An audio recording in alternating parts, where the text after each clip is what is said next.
एक समय की बात है। सुल्तान रोड नाम की एक सड़क थी जो एक छोटे से गांव को शहर से जोड़ती थी। यह सड़क जंगल के बीच से होकर गुजरती थी और इसके बारे में कई डरावनी कहानी मशहूर थी। कहते हैं कि रात में इस सड़क में चलना खतरे से खाली नहीं है। सड़क पर हमेशा कुछ अजीब महसूस होता है, जैसे कि यहाँ कोई छुपा हुआ रहस्य हो। यह कहानी शुरू होती है एक युवा व्यक्ति राहुल से। राहुल को अपने किसी रिश्तेदार के यहाँ जाना था और उसके लिए उसे इसी सुल्तान रोड से होकर गुजरना था। लोगों ने उसे चेतावनी दी कि वो रात के समय इस सड़क पर ना जाए, लेकिन राहुल को किसी भी बात पर विश्वास नहीं था। उसे भूत प्रेत की कहानी बकवास लगती थी। उस दिन बारिश हो रही थी और आकाश में बिजली कड़क रही थी। जैसे ही राहुल उस सड़क पर पहुंचा, उसे अजीब सी ठंडक का एहसास हुआ। घने पेड़ों से ढकी उस सड़क पर अंधेरा छाया हुआ था और सड़क पर सन्नाटा पसराया हुआ था। कुछ दूर चलने के बाद राहुल को महसूस हुआ कि उसकी बाइक के पास कोई चल रहा है।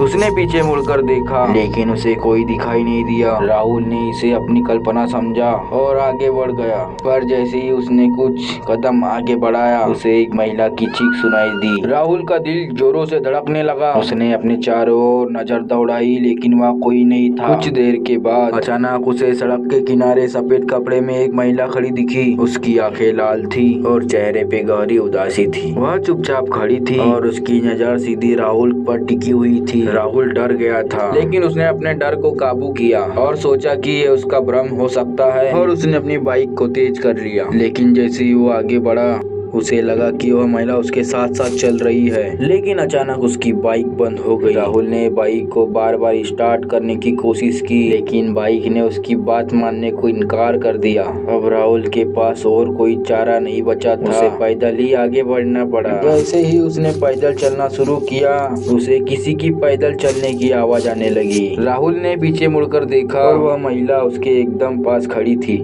राहुल को अब समझ आ गया था कि वह एक आत्मा से बात कर रहा है। उसके पैर जैसे जम गए थे और वह वहाँ से हिल भी नहीं पा रहा। महिला ने राहुल को बताया वह भी कई साल पहले इसी सड़क पर एक दुर्घटना का शिकार हो गई थी और उसकी मौत हो गई थी। उसके बाद से ही उसकी आत्मा यहाँ भटक रही थी। राहुल ने डरते डरते कहा, मैं आपकी कैसी मदद कर सकता हूँ। महिला ने उसकी ओर देखा और कहा, मुझे मुक्ति चाहिए। जब तक मुझे किसी अपने से माफी नहीं मिलती, मैं इस जगह पर फंसी रहूंगी। राहुल ने पूछा कि मैं तुम्हारी किस तरह मदद कर सकता हूँ। राहुल को एक अचानक उपाय सूझा। राहुल ने उस महिला से पूछा कि आप अपने परिवार के बारे में कुछ बता सकते हो ताकि वह उसकी मदद कर सके। महिला ने अपने गांव के बारे में बताया और फिर वह धीरे धीरे गायब हो गई। राहुल ने जल्दी जल्दी उस महिला के गांव के तरफ रास्ता लिया। महिला के परिवार वालों से जाकर मिला। राहुल ने आत्मा का संदेश दिया और बताया कि उसे मुक्ति चाहिए। परिवार के सदस्यों ने अपने बेटी की आत्मा के लिए प्रार्थना की और उसे माफ कर दिया, और कहते हैं कि उसके बाद उस महिला की आत्मा को शांति मिली। फिर वह उस सुल्तान रोड पर किसी को भी नहीं दिखी। लेकिन जो लोग इस रोड से गुजरते हैं, हमेशा एहसास होता है कि वह अदृश्य शक्ति है जो सबको देख रही है। यह स्टोरी आप सभी को पसंद आई होगी तो लाइक, सब्सक्राइब और